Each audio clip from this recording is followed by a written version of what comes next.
ഒരു പപ്സ് തിന്നാൻ കഷ്ടപ്പെട്ട കഥയാണ് ഗുയിഷെന്ന്.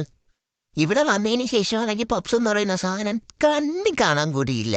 ലാസ്റ്റ് എന്ത് ചെയ്യാനാ, നമ്മൾ തന്നെ കടത്തിലിറങ്ങിയിട്ട് വന്നു പപ്സ് ഉണ്ടാക്കുക.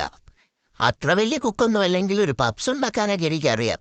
അങ്ങനെ കൈ കിട്ടിയ എല്ലാ മസാലകളും വാരിയിട്ട് സവോളയൊക്കെ വഴത്തി ഞാനൊരു പപ്സ് അങ്ങോട്ട് ഉണ്ടാക്കി. പിന്നെ അതേ കൈ കിട്ടിയ മുട്ടേനെ ഞാൻ രണ്ടായിട്ട് മുറിച്ചെടുത്തു. എന്നിട്ട് എന്ത് ചെയ്യാം, പപ്സ് എടുക്കേണ്ട പഫ് പേസ്ട്രി എടുത്തു രണ്ടായി മുറിച്ചു. അതിലേക്ക് മസാലയും മുട്ട എല്ലാം കൂടെ ഫില്ല് ചെയ്ത് പിന്നെ ഒരു മുട്ടയും കൂടെ ഒന്ന് പൊട്ടിച്ചൊഴിച്ച് ഇതൊന്ന് മൊത്തത്തിലൊന്ന് എഗ് വാഷ് ചെയ്തെടുത്തു. ഇനിയാണ് മെയിൻ ടാസ്ക്. ഇതിനെടുത്തങ്ങ് എയർ ഫ്രയറിലോട്ട് വയ്ക്കുക. പിന്നെ അങ്ങോട്ടൊരു ടെൻഷൻസിന്റെ മൊമെന്റ് ആയിരുന്നു. എന്താവും ഏതാവും എന്നറിയില്ല. എന്തായാലും ഒരു 15 മിനിറ്റ് കഴിഞ്ഞപ്പോൾ നമ്മുടെ മുട്ട പപ്സ് റെഡിയായി. ഇവന് തിന്നാൻ കൊടുത്തു നോക്കാം. എന്തായാലും മുട്ട പപ്സ് കൊള്ളാമെങ്കിലും അവൻ്റെ വാ പൊള്ളി. അത് കണ്ടപ്പോൾ എനിക്കെന്ത് സന്തോഷമായി.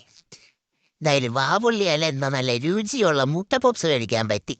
അപ്പം ഇനി ഇതുപോലത്തെ വീഡിയോ ആയിട്ട് ഞാൻ വീണ്ടും വരാം. Tata bye bye.